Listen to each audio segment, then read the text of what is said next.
Good morning, Chairman Coleman, Chairman Fox, Ranking Member Kissel, Ranking Member Hetherington, and the Judiciary Committee members.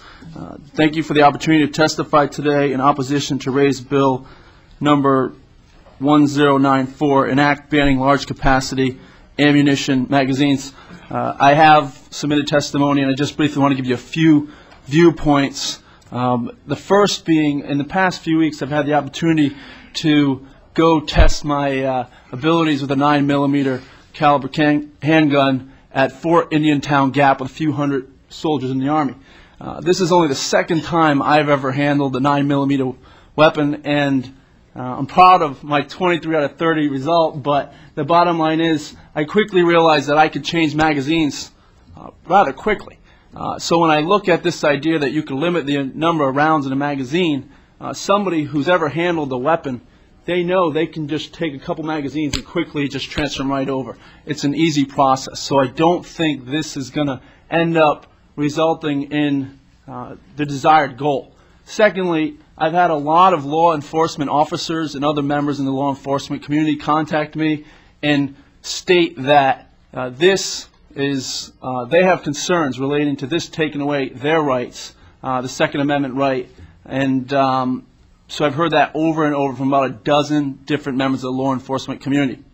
Third, I've heard from people who shoot targets in different competitive arenas, and they're telling me this would affect them. And fourth, I think there has to be something said. Connecticut was known for many years to being different manufacturers of weapons in this state and around our borders. Thousands of employees are directly tied to this industry. And if Connecticut has a standalone rule that really is only one state, these companies have to design new magazines that only fit for Connecticut. And I don't think that is in line with the governor's objectives, which are Connecticut's open for business, and we're setting up laws that potentially hurt our weapon manufacturers.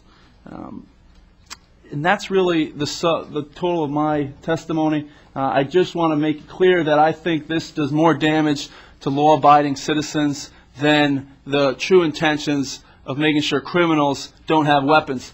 And I will point to countries like Mexico. There are many rules on their books. If you have a .50 caliber bullet, you could go to jail for 3 years.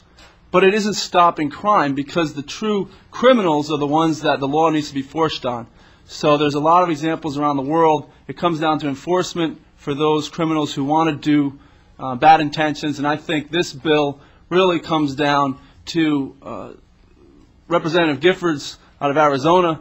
I think often the legislative body, and I know in the passage Judiciary Committee and the House we passed pistol hunting and also an acre for hunting, so there has been pro-Second Amendment legislation coming out of our legislative body, but it seems far too often there's a quick reaction to an incident that happens somewhere in the country, and I think this bill is that quick reaction, and it really hasn't been thought out well. So thank you, Mr. Chairman.